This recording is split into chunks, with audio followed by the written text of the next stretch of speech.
Дараагийн мэдээг танилцуулъя. Америкийн нэгдсэн улсын ерөнхийлөгч Америкийн дуу хоолой агентлыг хаах шийдвэрийг гаргасан. За харин үүнээс энэ шийдвэрийг бол шүүхийн зүгээс хүчингү болгох шийдвэрийг гаргасан байна. За Америкийн нэгдсэн улсын холбооны шүүгч Трампын засаг захиргаанд хандан Америкийн дуу хоолой, радио болон Америкийн дэмжлэгтэй бусад хэвлэл мэдээллийн хэрэгслүүдийн санхүүжилтийг сэргээхийг даалгасан байна. За мөн татан буулдлах энэ хүү оролдох нь бол Америкийн нэгдсэн улсын хууль тогтоомж тэр дундаа үндсэн хуулийг зөрчсөн хэрэг явдал болсон гэж шүүхийн шийдвэрт бол дурддагдсан байна. Америкийн дуу хоолой радиог Трампын эсрэг үзэл баримтлал гаргадаг радикал үзэлтэй гэж буруутгаж байсан учраас ерөнхийлөгч Дональд Трамп зарлиг гаргасан. Ингээд тус байгууллагад ажилладаг 1100 гаруй ажилтан түүний дотроо 1000 орчим сэтгүүлчдийг бол чөлөө авах тийм шийдвэрийг гаргаад байсан. За Америкийн дуу хоолой одоо энэ радионд дэлхийн 2 дугаар дайны үед нацист Германтай тэмцэх зорилгоор байгуулагдсан хуулах сурчлагын үйл ажиллагаа явуулж ирсэн ийм станц юм байна. За одоо бол энэ станцын хувьд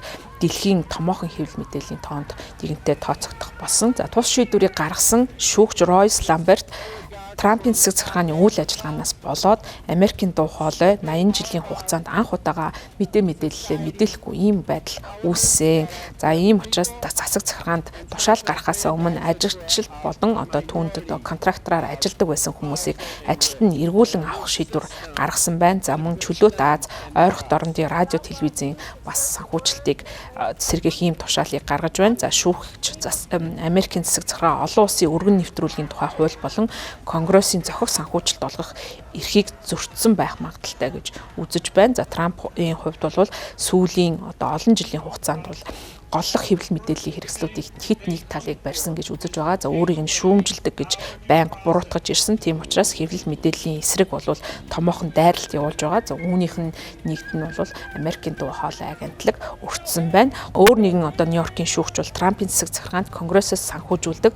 За дэлхийн үзэг сонсогчдод баталгаатай мэдээлэл хүргэдэг хуулиар олгогдсон эрх бүхий энэ станцыг хаах эрх одоо засаг захиргаанд байхгүй гэсэн ийм шийдвэрийг гаргасан байна.